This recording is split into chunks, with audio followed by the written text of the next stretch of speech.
Okay, Assalamualaikum and hi everyone. Today we will continue with topic 4.4 on the road cross-sectional elements. First thing here, you will be looking into the typical elements of a highway cross-section. So in this picture, you have two different carriageway. The one on top is for the single carriageway road, and the one below is for dual carriageway road.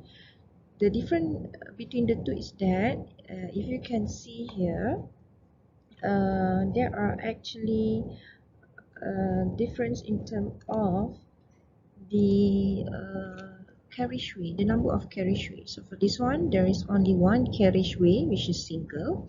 But for the one below, there are two carriageway or two lanes in one direction. So in this is called as a dual carriageway road, right? And then you can see that you have a shoulder, okay, and this is the reserve lane, especially for those emergency cases. Okay, this is the example of a different cross section, but for different road class. So if you can see from here, we have the first one is expressway, major collector, and also local street. The main difference here, since we know that expressway would carry a higher traffic loading, so you can see the width of the whole cross section will be like the largest one compared to the rest of the two. Okay, and the main difference that we can see is actually that the carriageway width itself.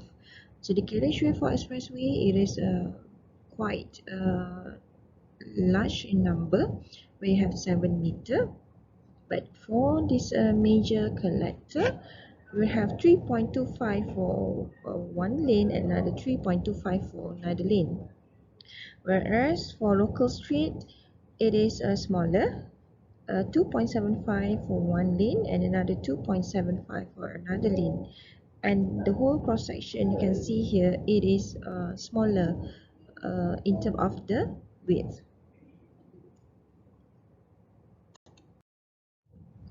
If we are talking about cross-sectional elements of a road, there are two different type of highway. The first one is undivided, another one is divided.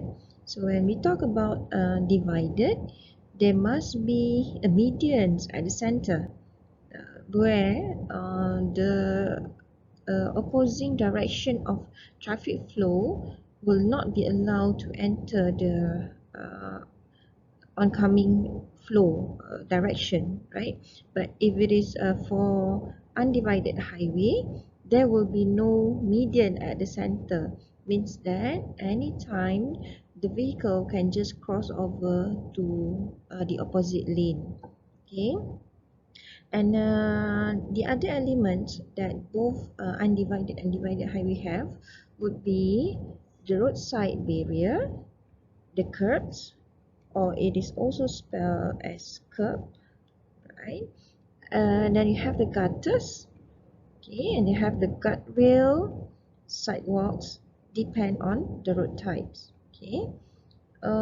This picture here, you can see there is a gutter, right, or we call as a small drain. So this is the curb with delineate the pavement from the lane towards maybe this is the pedestrian walkway. Okay. The width of travel lanes would vary from 10 to 13 feet, and it is usually 12 feet. And if it is converted to SI unit, it is about 3.66 meter. Two lane for two-lane highway, two-way rural road, you will have about 10 or 11 feet, and the traffic volume for those with low traffic volume, the width would be smaller, right? And number two is the width of the shoulders. What is the function of the shoulders? Number one, it is saying that it will be a stopping facility for the vehicles, or as I mentioned just now, it is for emergency cases where you can stop your vehicle over there. And it is also becoming the lateral support for the pavement structure, right? Means that if your road is actually being loaded with a very high number of traffic loading, so this shoulder would behave as a lateral support to the main travel lanes. Okay, and the width of the shoulders should at least be about 10 feet or 12 feet. This is for high trucks and high volume and also speed lah. Okay, and then we have a minimum width. Usually we have 6 to 8 feet for the width of the shoulder. The third one here is the medians. Medians is known as the section of divided highway that separates traffic moving in opposite directions. As I mentioned, it is actually to avoid any prohibited movement from the oncoming direction of traffic. Okay? And this medians is measured from edge to edge, and the function is that it would provide recovery area for out of control vehicles, and number two, it would be to separate the opposing traffic where you are not allowed to make any turning, right? And number three is to provide as a stopping areas. This is also another benefit of having medians where you can actually stop at the center of the road of the travel lane when you have emergencies. But for this case, the medians usually is just a surface marking type, so that you can just park your vehicle on top of the surface marking. If it is a raised type, it is not easily for you to stop by on the raised median. Okay, and then number four, it can also provide the storage area for right and also U-turn vehicle. So when you have a median at the center, so you can actually provide, this is something that you have a median at the center of the site. Okay, this is the traffic, the lane of the traffic. Okay, so when you provide the medians, it can actually, if a vehicle coming from here and they are turning to the right, right, they can actually just stop by here. So this is where we call as uh, providing this storage area. Okay, and at the same time on this median can actually walk past on top of it, so it will provide refuge for the pedestrian, and it will also reduce the effect of headlight. So when you are traveling on the expressway, especially on the Plans Expressway, the functions of the medians is actually good, especially to avoid any headlight glare to the driver. So as I told you just now, the medians can also be a surface marking, right? So if you have a surface marking, it's called as a flush, right? And you have another type where you raise the median, means that the thickness of the medians is higher compared to the travel lane. Okay, and there is another thing, another example of medians where it will be depressed. So if this is your travel lane, the median will be a bit depressed. Okay, this is your median. Usually they will plant what we call as those trees on top of this. Okay, or they will put a landscape right on the flush on the depressed medians. Okay, and this medians is also functioning as the what we call as this storage for retention pond. Okay, and the width of the medians generally range from 2 feet, and it can be up to 80 feet or more, so it will be very big. Okay, number 4 is the median and the roadside barrier. So this is where you have the word barrier.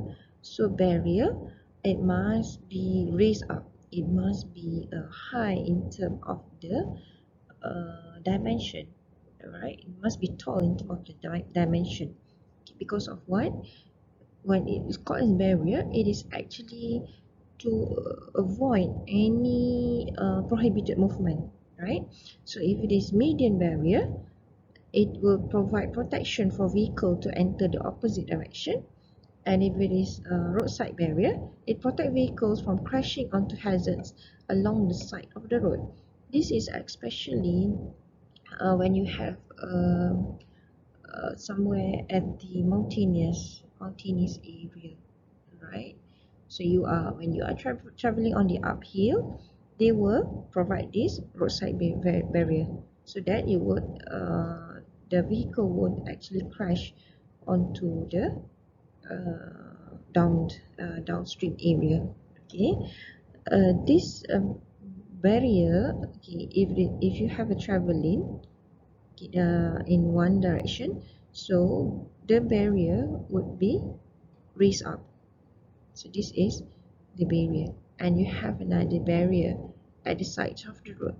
Okay, so this what it means by barrier. It won't allow those traffic from another direction to cross over here, or those traffic from here to cross over on the other direction. Okay. Okay, this is the example. This is the median barrier. This is the roadside barrier. And this is the example of depressed. As I told you just now, as I show you the diagram, it will be a bit depressed. And they plant grass on top of it. Usually become the retention pond. And this is the flush where you just put a surface marking on the pavement. And this is the raised type. Okay, this is the example of a raised type median, and it provides you a very beautiful landscape. Okay, even in Malaysia, we can see this condition in the Plaza Expressway. Right, when you're heading more to the south area, somewhere in Malacca and all, you can actually see this. Okay. Okay, number 5 is about the curbs and gutters. Curbs are used to delineate the pavement edge and to act as pedestrian walkways, and also to control the drainage. So the curbs is actually come from the pavement. This is the pavement, right? And you have a gutter. Okay, you have a curb, right? This is the curb. Okay, this is the gutter. Gutter is a small drain, right? And this is your curb. So on top of this curb, where the pedestrian can walk through, it can also control the drainage. So those when you have a rainfall, when it is rainy day, okay, the rain will falls on the pavement, so it is called as surface runoff. So this surface runoff would actually go through this gutter. So the gutter would connect it to the curb. So at this point, they would have a drainage system where they would actually pour down the surface runoff and onto the drain by the roadside area. Right. So that is the function of the curb and the gutter. Okay. It is constructed of Portland cement concrete, or it can also be bituminous concrete, but most of the time you can see this type. Classified either as barrier or mountable curbs. Okay, it would raise up a bit, and barrier curbs would prevent vehicles from leaving. So if it is called as barrier, the height would be greater, If it is a mountable, it is the thickness would be a thinner, right? It will be thin in terms of the thickness, right? Because it actually would allow the vehicles to cross over. Then that's why it's called as mountable. Okay, and the gutters or the ditches is actually the drainage facility for the road and located at the pavement side of the curb. Right, so that is about curb and gutter. Okay, so this is the curb and gutter detail. This is the pavement, curb side detail, mountable curb and gutter side detail, right? The shape of the gutter would be a bit slanting, right? But some of it there will be a sharp edge here. It can be in many type of shapes lah of the gutter. So this is the example. You can see here, this is the gutter. You have a hole where it will facilitate the overflow of the surface runoff to the gutter, right? So this is your curb. This is also the same thing lah. Alright. Okay, number 6 is guardrail.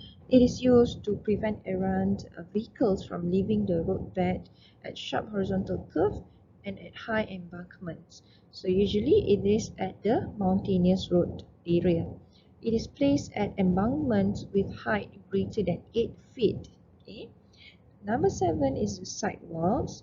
It is provided mainly on urban streets to facilitate the safe movement of pedestrians, right? And it is particularly at areas which is adjacent to schools, transit stops, parks, and shopping centers.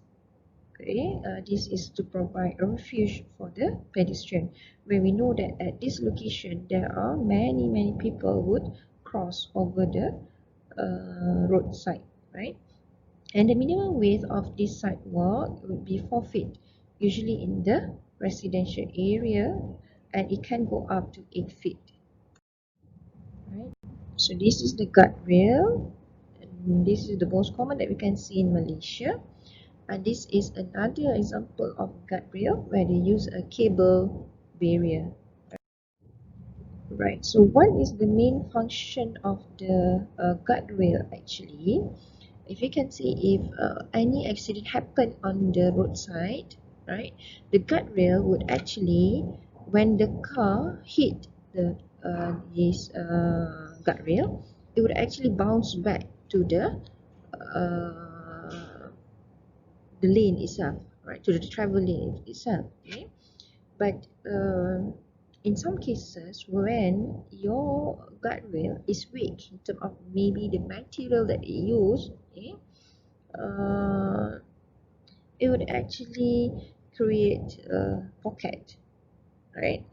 When you hit onto the guardrail, it will create a pocket, something like this. Okay, but the most worst case where we can see in Malaysia, or even on our Plus Expressway, when you hit the guardrail, the guardrail would actually break off, right? And the car would actually jump onto the, if you have a mountainous area here, it will jump into the downhill, right? This is very dangerous, right?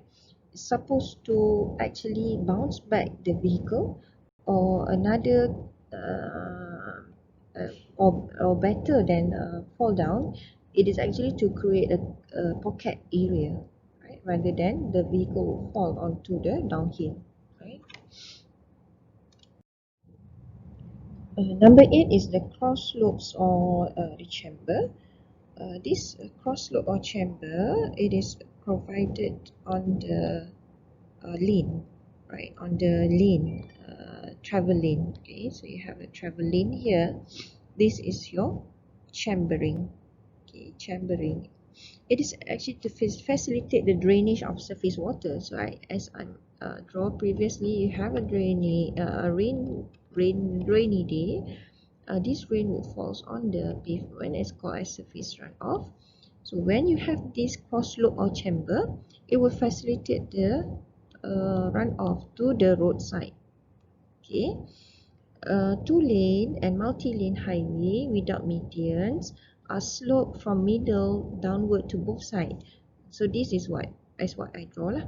If they don't have a median at the center, or they don't have this, so you can just up arch the whole section of the two-lane, right? And it would go downward on both sides.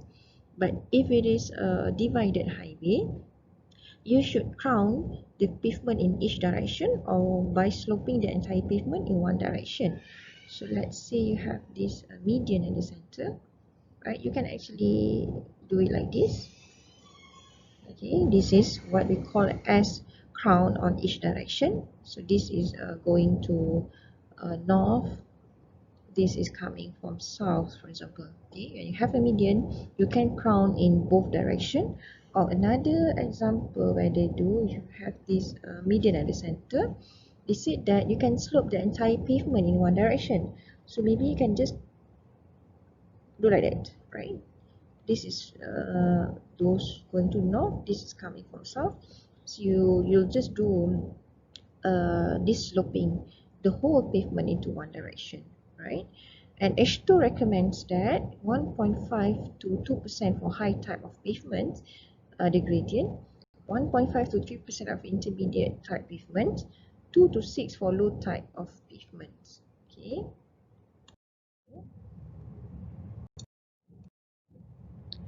Intersections are important because they are part of a road system. Their capacity controls the volume of traffic within the network. The term intersection refers to both intersections and also junctions where two or more roads cross or meet. Okay, so these are the example of intersection or a junction. Okay, they are just the same in terms of the function.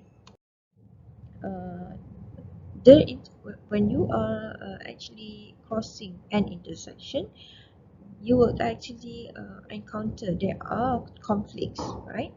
there there are actually four different types of conflicts. First one is diverging, merging, crossing, and also weaving, right? The number of conflict points would depends on the number of approaches, how many travel lane that you have, uh, and the third one is the type of signal control. If you have a two-phase signal control or you have a four-phase signal control. Number four is the extent of the channelization, the movement that will be permitted. Okay, so if you can see from the diagram down here, okay, there is the one in the box, okay, dotted line here. Okay, it is showing you it is a weaving area, right? There are people crossing, right? And this is people going in, right? And at the center here there is a crossing, so the shape will be like this. Okay, so that is what we call as weaving. Okay, crossing is just one direction to another, so there is a conflict of crossing. Okay, diverging is that from one direction going to two direction, right? Diverge. Okay, one is going to the left, one is going to straight, right? And if it is merging, right, it might be those coming from north and those coming from east, they would merge here. Okay, this is from two direction, they will merge become one direction.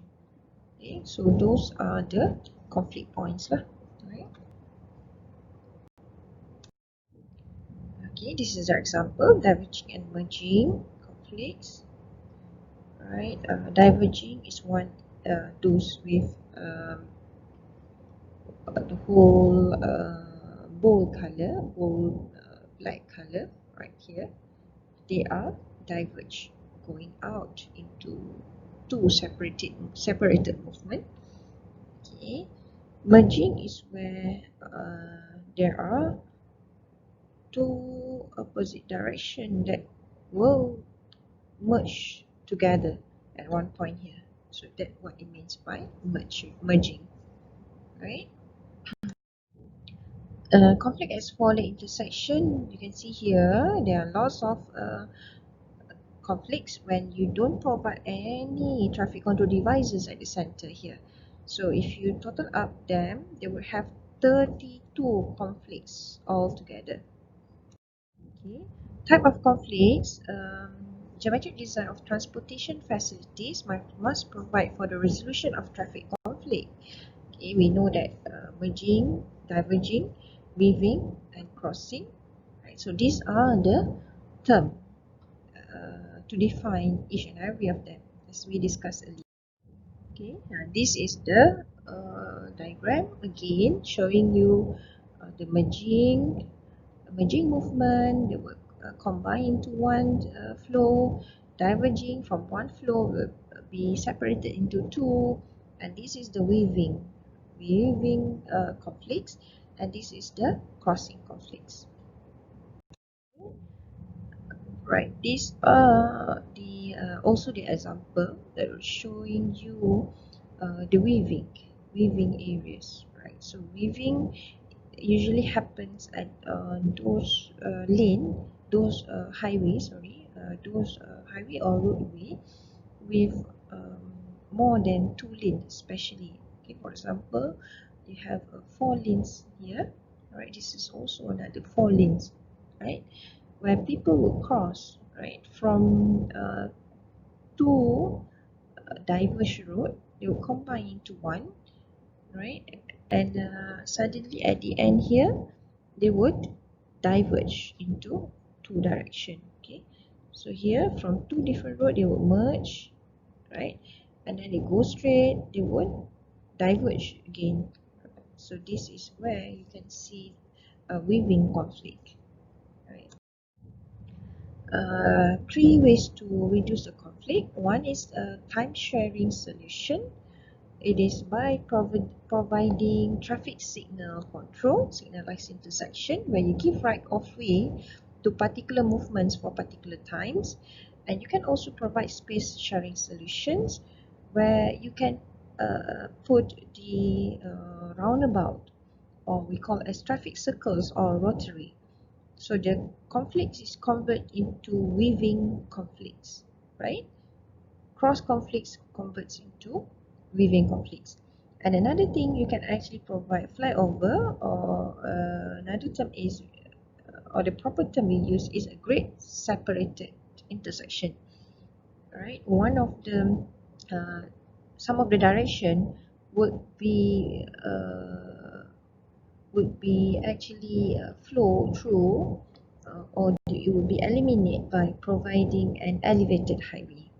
Right? So eliminate the crossing conflict by placing the conflicting streams at different elevation. Flyover lah. Okay. Example, freeway interchanges and highway and or railway grade separation. Okay. Factors influencing the intersection design. Number one, you need to consider the traffic volume and characteristic. Design of peak hour volume. The needs of commercial vehicles should be considered. Operating speeds and turning path requirement.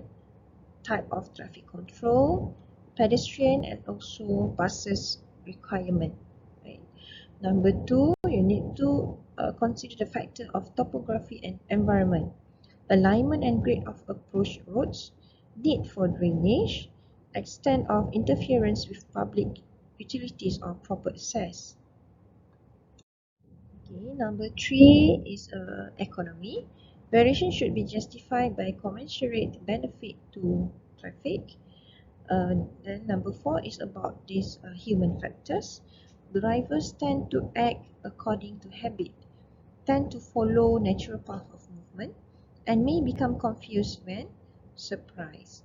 So when you have all those factors here, you need to come up with a solution of providing the bestest traffic control device in order to fulfill all those factors influencing. Okay. desirable minimum spacing, it depends on the weaving distance, the storage length required for queuing traffic, and also the length of these right turning lanes. Okay, so this is are the factors that you need to consider when you are providing the minimum space. Okay.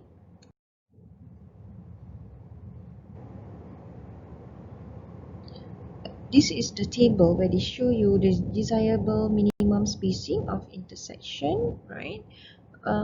When you have a very high class of road category, expressway, of course the spacing will be very high, okay, compared to those with minor or in the urban area, if it is called as local street, right? The spacing would be the volume times by 3, and the volume times by 1.5, and times by the number of lane. Okay, sorry, V is the design speed, okay, not the volume, the design speed.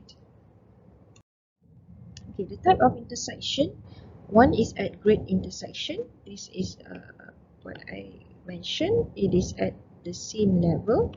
This is grade separated. Where you have the word separated, it means that they are at the different level. Okay, this is the example of the grade separated intersection. They have a ramp, okay, exit to the main road, main flow. Okay, and another type of intersection where you provide a channelization. Okay, the important principles in a good design of intersection or interchanges, it should reduce the number of conflicts, control relative speed, coordinate design and traffic controls. It should follow the natural path. It should separate the conflict points. It should provide adequate storage space at the intersection. Right. So for this case, you need to have an ample size of intersection or interchanges to also provide storage space. Okay, it must favor the heaviest and the fastest flow, right? So you need to consider, if you have those lorries, you have trucks on the road, and it must be with fastest flow, means that the V value can operate with the higher number of traffic speed. Okay, we will be looking into 4.5.1, which is at grid intersection, same level. Okay, it is a junction at which two or more transport axes cross at the same level or grade, with areas of high or fast traffic, and at grade intersection normally requires a traffic control device. Okay, at least you need to provide a stop sign. Okay, or better to provide traffic light, okay, or railway signal to manage conflict traffic. So let's say the normal road is to cross the railway section, you need to provide a railway signal, right? This is the example of a railway signal. Okay. Okay, this is the example. You can see here what are the types of control device that they use here. You can think of this, right? Okay, at grade intersection, there are three basic types. It's either T or 3-leg, cross or 4-leg, and you have a multi-leg intersection, right? More than 4-leg is called as multi-leg intersection. These are the example for number 1, T, Y, or 3-leg intersection. Okay, and then you have this is the plain T intersection, usually for minor road. Okay, for rural 2-lane highway that carry light traffic, T intersection with left turn lane, right? Locations with higher speed and turning volume, potential rear end collision, add surfacing or flaring to separate left turning vehicles, right? When you have a very high flow or traffic volume on left turning vehicle, you need to provide this surfacing of flaring, right? You make it higher, the pavement, right? You raise up, or you can just put a surface marking on top. Okay, this is the example of a plain T intersection, and plain T intersection with a right turning lane. They will provide extra lane here for the right turn. Okay, T intersection with divisional island and right passing lane. Right turn volume from through road into minor road is high. Okay, an auxiliary lane may be provided. Extra lane. Okay, space for through vehicles to maneuver around the right turning vehicles. Okay, and for T intersection with divisional island and turning roadway, channelized T intersection, both left and right turn storage lane. Okay, this is you need to provide specific lane for both turning left and right. For locations where volumes are high, right? It's not only right turning with high volume, but also for the left turn will probably be signalized. So it is good for this case, right? You will provide a traffic light. Okay, for case number D. Okay, this is the example where they provide this auxiliary lane for those traffic from north turning to the right, and those traffic going through, they will provide another auxiliary lane here. Okay, and another solution is that we can provide also this channelization. So these are the channelization. Okay, two-way left turn lane. Right, so this is the example where you have a two-way road with left turn lane. Okay, so this is where the green direction, the green color of direction would actually facilitate the movement of the left turn. And this is another left turn that passing through the two-way left turn. Okay, this is for the through lane. Right. Alright, this is for four-lane intersection. Plain four-lane intersection. This is for minor or local road. Minor road crosses a major highway. This is low turning volume. This is very basic one. You don't have any preferences with a high traffic volume for left turn or right turn. Okay. Okay. Number two, there is another example of four-lane intersection, but this is with divisional island. When you want to provide divisional island, it means that the turning volumes are frequent. Where in order to assist this turning volume, you need to add divisional island. It is common in suburban areas where pedestrians are present. Okay, number three, four-lane intersection, you would add up with divisional island and left or right turn roadway. This is for two-lane highway that carries moderate volumes at high speeds or operate near capacity. Okay, this is still we can say as moderate or intermediate type. Okay, number four is those with the highest volume of vehicle, right? Where uh, at those four-lane approaches, it would carry through and turning volumes, carry very high through traffic volume, and turning volume there left and right is also very high.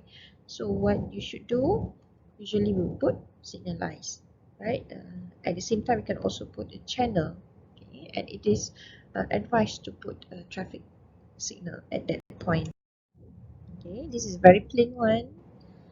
This is the type with divisional island, right? Without any left turn movement or right turn movement. This is the third type, right? You have a channel, but at the same time you will provide turning roadway with those with a very high traffic volume of a turning roadway. And for the last one, the highest volume of intersection, you can see here they have a very high volume of left turn, but this is right turn, this is right turn, left turn also. uh, this is sorry, this is a right turn. Okay, and this is right turn, this is left turn here. It's left turn. So for those in left turning, they provide storage. Okay. For those of left turning here, they will provide storage. This point. Okay. Those in right turning, they will provide auxiliary lane, assist with channel. Those right turning, auxiliary lane with channel. So this is the highest type of uh, for lane intersection, right? With channel and also with auxiliary lane. Okay, you can look at those multi-leg intersection. You should have 5 or more approaches. In this case, usually we would avoid lah, right? Okay, this is intersection at 90 degree, but sometimes you can see it's Q at 25 degree. There are also cases like this. Right, then we can also provide traffic circle. This is named as a circular intersection that provides a circular traffic patterns with significant reduction in the crossing conflict points. Okay, you have a few types of traffic circle. Number one is rotaries. This is a large diameter greater than 300 feet, allowing speeds exceeds 48 km per hour. So this is the example of you can see in Putrajaya. That is called as rotaries, right? The diameter is very big. Even you can see on top of the median, there are 3 different buildings at the center. I can't really remember, but one of it there is a one hotel at the center there, okay, in Putrajaya. And number 2, it is called as neighborhood traffic circle. This is smaller than rotaries, lower speed, used as traffic calming and as aesthetic device, consists of pavement marking rather than raised island. Okay, this is the one, right? This is the example of the rotaries in the Putrajaya. You have the largest roundabout in the world. Okay, this is sourced by seashare.co, right? There are 3 buildings here, 1, 2, 3. You can check back what are the here, right?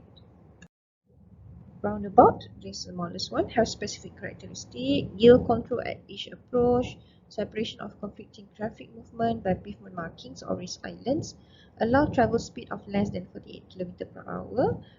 Parking usually not allowed within the circulating roadway because it's a very small one, so it's not allowed to park at the center. Okay, 4.52 is for grade separated intersection.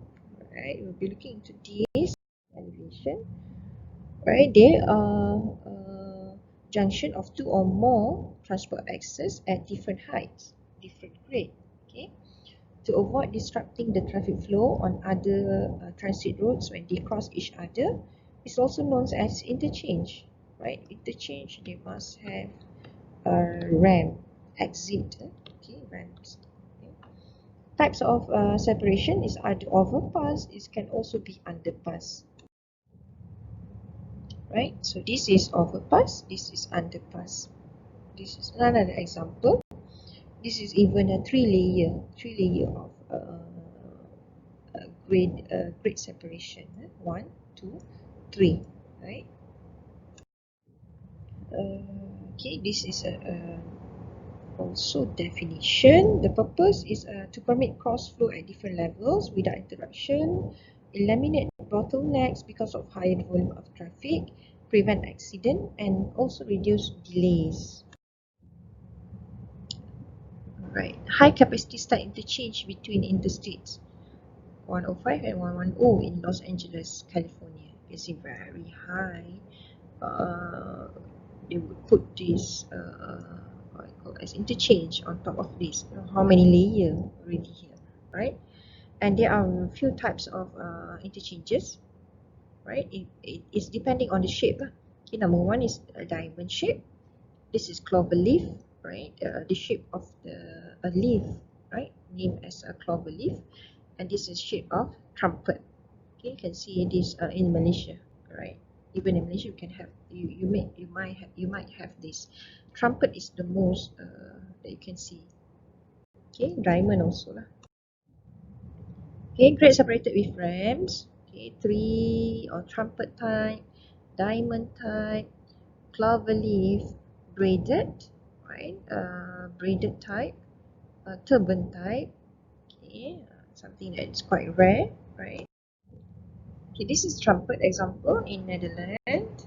Cloverleaf example, diamond interchange here, right?